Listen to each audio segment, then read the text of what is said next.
अस्सलाम वालेकुम दोस्तों, मैं हूं फैसल अहमद। तो आज हमारा टॉपिक तमाम अहम है। जैसा कि मैंने काफ़ी दोस्तों से सवाल भी किया था कि एब्सोल्यूट प्रेशर ट्रांसमीटर की कैलिब्रेशन किस तरह होती है। तो आज मेरा टॉपिक एब्सोल्यूट प्रेशर ट्रांसमीटर की कैलिब्रेशन के ऊपर है। तो फील्ड में लगे हुए ये ट्रांसमीटर जो कि एटमॉस्फेयर प्रेशर को भी रीड कर रहे होते हैं। एब्सोल्यूट प्रेशर ट्रांसमीटर में gauge pressure plus atmosphere pressure होता है। तो अगर इसकी कैलिब्रेशन करते हुए कोई ज़ीरो ट्रिम लग जाए, जिस तरह पॉजिटिव प्रेशर हमने दिया और इस पे ज़ीरो लगा दी हमने ट्रिम, तो क्या होता है कि उसकी वैल्यू जो है वो आउट हो जाती है और उसको दोबारा रिकैलिब्रेट करना तमाम मुश्किल हो जाता है। तो उसी प्रॉब्लम को सॉल्व करने के लिए हमने ये वीडियो बनाई हुई है ताकि दोस्तों को पता चल जाए। और मेरे हाथ में आप देख रहे होंगे कि दो हार्ड कम्युनिकेटर है। इसकी वजह भी है, वो मैं आपको बता दूंगा कि ये नया हार्ड कम्युनिकेटर जो है पहले हमने इस पे एक वीडियो बनाई थी वो क्यों मंगवाया है, उसकी भी आपको वजह बता देंगे। तो सबसे पहले मैं आपको बता दूं कि जिस तरह प्रेशर ट्रांसमीटर होता है उसको ज़ीरो सेट करना हो तो लोअर रेंज वैल्यू पे हम ज़ीरो ट्रिम जो है वो उस पर लगाते हैं और वो सेट हो जाता है। या उसे कैलिब्रेट करते हुए अगर ज़ीरो आउट हो जाए तो उसका ज़ीरो सेट करना बहुत ही आसान होता है। बनस्पत जैसे हम एब्सोल्यूट प्रेशर ट्रांसमीटर पे करेंगे तो उसका अगर ज़ीरो आउट हो गया तो उसमें बहुत ज़्यादा फ़र्क आ जाता है और उसको रिकैलिब्रेट करना तमाम मुश्किल हो जाता है। उसी प्रॉब्लम को सॉल्व करने के लिए मैंने ये वीडियो बनाई है, जिसमें मैं आपको बताऊँगा कि 2 तरह के तरीकों से आप जो है वो प्रेशर ट्रांसमीटर की कैलिब्रेशन कर सकते हैं। ये 3 ट्रांसमीटर यहाँ पे लगे हुए हैं। तो ट्रांसमीटर पे एबीएस लिखा होता है, जिसकी मतलब है कि एब्सोल्यूट प्रेशर ट्रांसमीटर। तो ये ऑलरेडी एटमॉस्फेयर प्रेशर जिस तरह 14.7 पीएसआई उसको ये रीड करके और वैल्यू में पुट कर रहा होता है और उसकी आउटपुट हमें मिल रही होती है। क्योंकि जब भी आपने देखा होगा कि एब्सोल्यूट प्रेशर ट्रांसमीटर वो जीरो पे 4 मिलियम्स नहीं दे रहा होता, बल्कि उसमें कुछ वैल्यू आ रही होती है। तो ध्यान से अगर आप फील्ड में जा रहे हैं तो गलती से कभी भी एब्सोल्यूट प्रेशर ट्रांसमीटर को ज़ीरो ट्रिम ना लगाइएगा। और अगर आपको पता ना चले कि ये वैल्यू क्यों आ रही है, तो आपने टेक या स्पेसिफिकेशन प्लेट पढ़नी है। तो ट्रांसमीटर के ऊपर लिखा होता है एबीएस, मतलब कि एब्सोल्यूट। तो आप जब एबीएस देखें तो आपको अंदाजा होना चाहिए कि ये एब्सोल्यूट प्रेशर ट्रांसमीटर है और उसकी कैलिब्रेशन आप एज फाउंड उस पर आगे प्रेशर देंगे तो ऑलरेडी वो मिलियम्स शो कर रहा होता है। उससे आगे आप रेंज देखेंगे, फिर कैलकुलेट करेंगे और उसके बाद आप उस पर इतना प्रेशर अप्लाई करेंगे तो 20 मिलियम्स आएंगे। तो मैं आपको दिखाऊंगा कि एक ट्रांसमीटर है एब्सोल्यूट प्रेशर ट्रांसमीटर, उसका ज़ीरो आउट है। तो अब उसको हम किस तरह सेट करेंगे, पहले मैं आपको हार्ड कम्युनिकेटर पे उसको दिखा दूंगा। जैसे कि हमारे पास ये 475 हार्ड कम्युनिकेटर है और 375 की वजह भी बताऊंगा कि 475 हार्ड कम्युनिकेटर हमारे हमने क्यों मंगवाया है और 375 एफएक्स चाइना मॉडल में जो है वो। तो आइए मैं आपको पहले वैल्यू दिखा देता हूँ कि इसकी आउटपुट क्या है। ये देखें कि हमने कनेक्ट किया हुआ है और हमने कोई प्रेशर अप्लाई नहीं किया हुआ, मगर 3.900 मिलियम्स हैं और प्रेशर जो है वो 0.047 है और पीवी आउट हो चुका है क्योंकि इसका ज़ीरो जो है वो आउट हो चुका है। अभी हम इसको कैलिब्रेट करेंगे और आपको मैं दिखाता हूँ कि इसको कैलिब्रेट करने के लिए हमें क्या चाहिए कि वैक्यूम कि जो 14.7 पीएसआई प्रेशर है वो हमारे पास वैक्यूम हो, तभी जाके इसका ज़ीरो आएगा। उसके बाद फिर हम ज़ीरो ट्रिम लगाएंगे। तो मैं आपको दिखा देता हूँ कि 14.7 पीएसआई प्रेशर इस तरह की डिवाइस हो जो कि 14.7 पीएसआई बना सके। अगर तो आपके पास नहीं है जिस तरह हमारे पास ये है, मगर ये 14.7 जो है वो पीएसआई नहीं बना पा रहा क्योंकि शायद पुराना भी है और इनकी इतनी एक्यूरेसी भी नहीं है, जिसकी वजह से 14.7 इस पे नहीं बन पा रहा। ये देखें कि हम इसको वैक्यूम कर रहे हैं। मैं आपको ये पहले कनेक्शन दिखा दूं कि इसका कनेक्शन जो है वो ट्रांसमीटर पे लगाया हुआ है। ये देखें कि एब्सोल्यूट प्रेशर ट्रांसमीटर है और उसकी इनसाइड पे हमने कनेक्शन पे प्रेशर अप्लाई किया हुआ है और मैं इस पे प्रेशर अप्लाई कर रहा हूँ। तो मैं दिखाना चाहता हूँ आपको कि अगर ज़ीरो ट्रिम लग जाए तो उसको वैक्यूम इतना बनाना बहुत मुश्किल होता है। 14.7 पीएसआई जो है वो तमाम मुश्किल होगा। अब इस पर हम चलाते हैं तो इस पर मैक्सिमम हमारे पास 14 मैक्सिमम PSI जो है वो प्रेशर बनता है।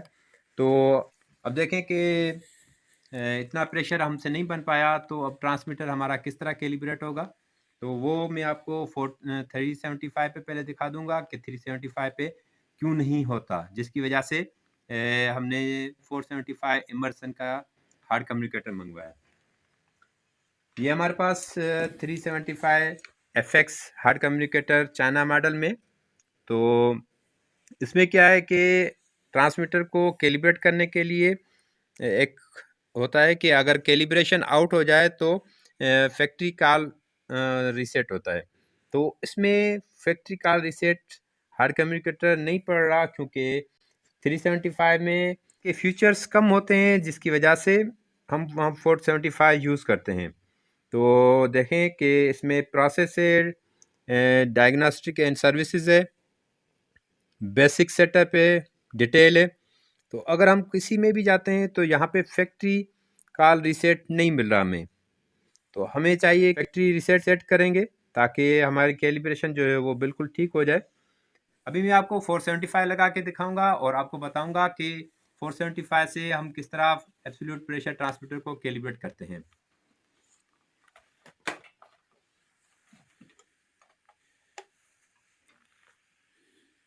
फोर 475 में फीचर्स बहुत ज़्यादा होते हैं और ज़्यादा मॉडल्स जो है वो यहाँ से कैलिब्रेट किए जाते हैं, ट्रांसमीटर्स हों या और डिवाइसेस हों।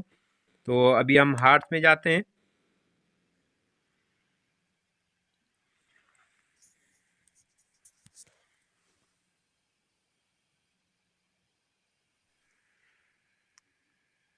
ये देखें कि हार्ट कम्युनिकेटर जो है वो कनेक्ट हो गया है। अब देखें कि रिव्यू में PV आ रहा है, मिलियम्स आ रहे हैं, परसेंटेज। अभी अब मैं आपको दिखाऊंगा कि इसमें हम जाएंगे सर्विस टूल में। सर्विस टूल के बाद हम नीचे आते हैं 4 नंबर पे मेंटेनेंस में। उसके बाद ये देखें कि यहाँ पे है रिकॉल फैक्ट्री कैलिब्रेशन। तो रिकॉल फैक्ट्री कैलिब्रेशन पे हम इंटर करेंगे और इसमें वार्निंग जो है वह loop should be remove from automatic control. अगर ये प्रोसेस में लगा हुआ है तो ऑटोमेटिक से ये आउटपुट इसकी जो है वो डिस्कनेक्ट हो जाएगी और जो हम प्रोसेस प्रेशर देंगे इसे तो वो उसको रीड करेगा। तो अगर सर्विस में है तो इसको आइसोलेट किया जाए, क्योंकि अभी तो यहाँ पे ये सर्विस में नहीं है। तो हम इसको ओके करते हैं। अब देखें कि यहाँ पे सेंसर ट्रिम आ गया, एनालॉग आउटपुट ट्रिम आ गई और तीसरा नंबर है एग्जिट। तो हम जाएंगे सेंसर ट्रिम में। तो सेंसर ट्रिम में हम इसको इंटर करेंगे।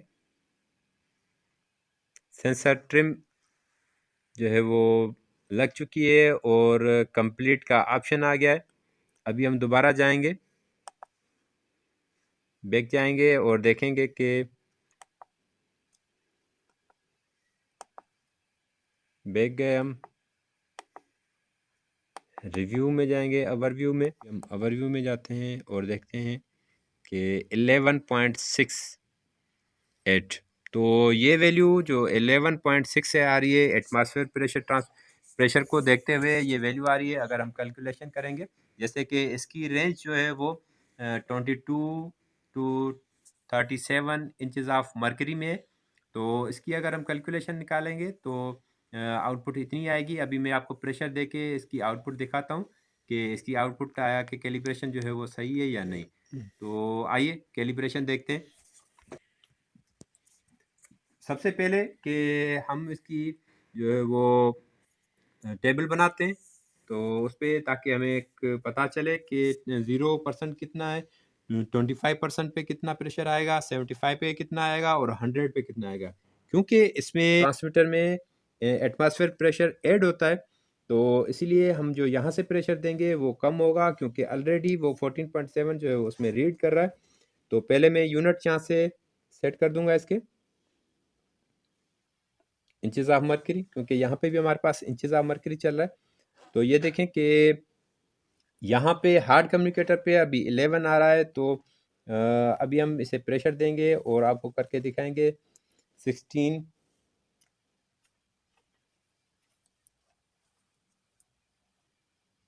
पहले इसको ज़ीरो कर दूं। हम इसे करते हैं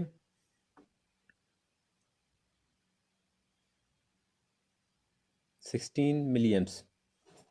पहले चलें, आपको पहले मैं 12 मिलियम्स दिखा देता हूँ।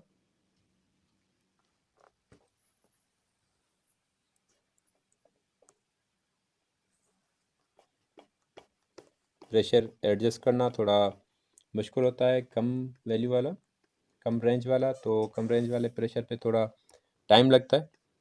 फिर भी मैं कोशिश करूँगा कि आपको एग्जैक्ट दिखा सकूँ कि कितने मिलियम्स आ रहे हैं। हम देखें कि 12 मिलियम्स हैं, और जो हमारा प्रेशर है वो है, और जो हमने अप्लाई किया है लाजमी वो तो कम होगा। तो पहले में आप हार्ड से देख लें कि 29 जो है वो है इंचेस ऑफ मर्करी पीवी। अभी हम 16 तक जाते हैं।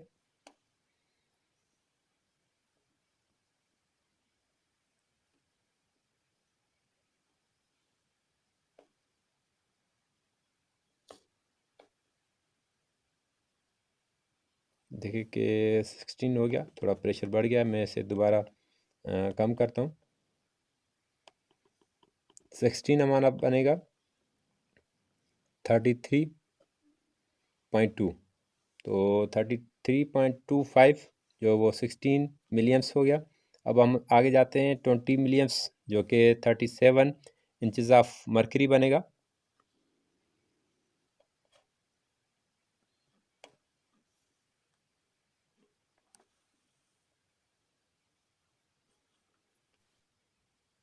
ये देखें 37.0020 मिलियम्स हो गया। तो ये हमने प्रेशर दिया था पॉजिटिव। अभी मैं आपको ज़ीरो की तरफ लेके जाता हूँ और दिखाता हूँ आपको कि नेगेटिव प्रेशर देने पे क्या वैल्यू आएगी। ये जो हमारे पास डिवाइस है, सोर्स है, तो न्यूमेटिक पंप है, तो इसको हम ये लगाते हैं वैक्यूम पे। पहले हम पॉजिटिव दे रहे थे, क्योंकि अभी हम एटमॉस्फेयर प्रेशर से डाउन जाएंगे तो हम वैक्यूम पे लगाएंगे। और यहाँ से आप देखेंगे हार्ड कम्युनिकेटर पे अभी भी एम्बियंट आ रहा है। तो हार्ड, अभी हम इसको वैक्यूम करेंगे। मैं पहले 8 मिलियम्स करके दिखाऊंगा आपको।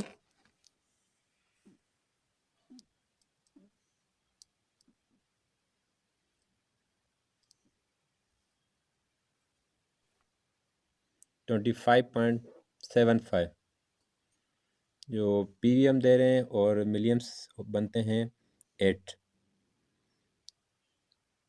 बिल्कुल एक्यूरेट है ट्रांसमीटर। तो अभी हम दोबारा इसको प्रेशर देते हैं, वैक्यूम देते हैं, और 22 इंचेस ऑफ मर्करी तक लेके जाते हैं इसको।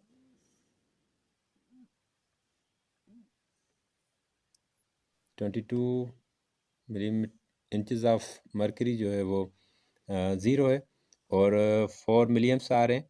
तो इसका मतलब कि अभी ट्रांसमीटर हमारा जो है वो बिल्कुल एक्यूरेट हो गया। तो मैं आपको बताता चलूँ कि जैसे मैंने आपको पहले ही बताया था कि एब्सोल्यूट प्रेशर ट्रांसमीटर में अगर एरर आ जाए तो उसको सेट करने के लिए आसान तरीके हैं। और सबसे आसान तरीका तो फैक्ट्री रिकॉल कैलिब्रेशन है। और बाकी क्योंकि अगर वैक्यूम आपके पास अवेलेबल है इस तरह की डिवाइस जो कि 14 पॉइंट ना सके, तो आपने 14.7 वैक्यूम करना है और उसके बाद ज़ीरो ट्रिम लगानी है।